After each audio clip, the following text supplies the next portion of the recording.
Welcome to the Jill on Money Call of the Week. We are presented by Marcus by Goldman Sachs. This is your chance to ask the niggling financial question that has maybe been keeping you up at night or just that you're wondering about.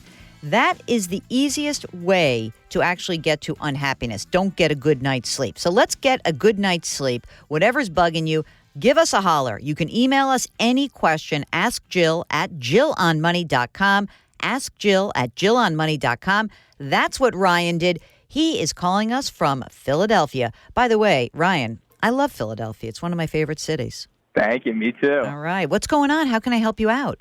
So basically, my wife and I just kind of started on our journey to financial independence, and we're just kind of wondering what our priorities should be, kind of the order of operation of things as we're kind of contributing to retirement, building our emergency fund, paying off student loans. And I'm wondering if we should focus a little on all those things or just focus on one of those things and kind of put all our effort into one.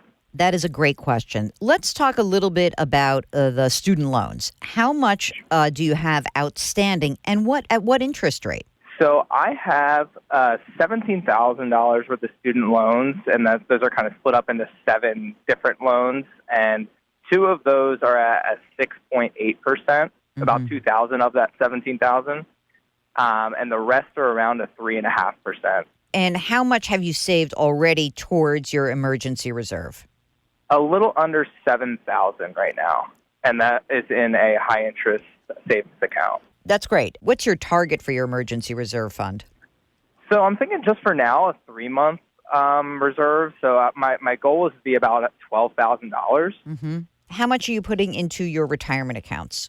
So my wife is contributing 7% of her income, and I'm contributing about 3.5% of my income right now, which is we're both contributing a little bit over what our employer matches. So is your employer match 6 and hers at 3? Hers is 6 and mine is 3. Okay, got it. Here's what I would do. Just for the time being, I would go just put the money into the match level. So do 3 and 6. With the extra money, try to pay down that student loan, the 6.8% student loan. Just get rid of that $2,000. Okay.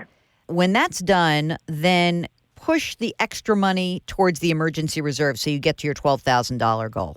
Okay. So hold off on contributing anything towards the emergency reserves until that $2K is paid off. Yep.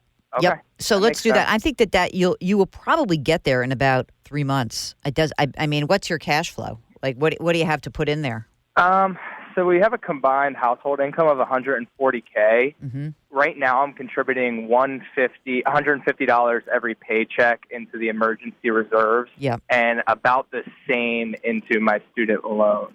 So you're making the minimum on the 3.5% loans, and then that $300 a month should go down the 6.8%. Get rid of that. Okay, so let's get rid of that. 300 towards the 6.8. Yep, that gets first. Then number 2, then the 300 goes, and it'll be a little more. It'll probably be more like 400 because you're going to pull back on your retirement contribution a tiny bit. Mm-hmm. Yep. Then whatever that is, put that in until you get to your $12,000 goal. Okay. Okay. Once you get to that place, then what I would do is whatever your free cash flow is at the time, I would split it between the student loans and the emergency reserve. I really would like you to have 6 months for your emergency reserve rather than 3. Okay. So then essentially you will be kind of keeping your retirement plan going up to the match. All your surplus will go towards paying down the student loans and maxing out the emergency reserve fund. When that happens, then you can take all the surplus and you don't even have – I'm more concerned with the emergency reserve fund than paying off the 3.5%. Oh, okay. Just so you know. And then when you have that $12,000 goal, then I think that it is fine if, you got to see if you got some raises, if you got a bonus, you would kind of turbocharge this. Are you either of you able to get any bonus money? She has quarterly bonuses. So that is definitely a lump sum, and then I'm due for a little bonus in September. So that may be the time where, let's look at this in September. If you get the bonuses, if you've gotten the money, and you can basically eradicate a big chunk of the student loan, fund the emergency reserve, then you can start cranking up on your retirement. How old are you guys? We're 27. Yeah, I think this will be great.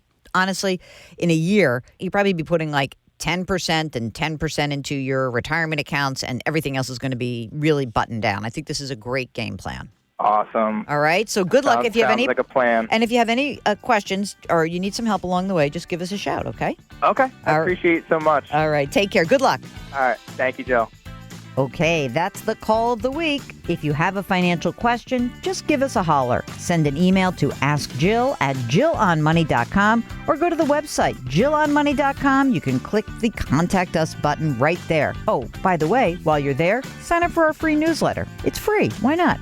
We drop new episodes of Jill on Money every Tuesday and Thursday, and you can download the show anywhere that you get your podcasts. Apple, Google Play, radio.com, Stitcher, wherever.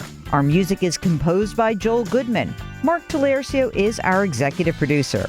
We're distributed by Cadence 13, and our show is presented by Marcus by Goldman Sachs. See you next week.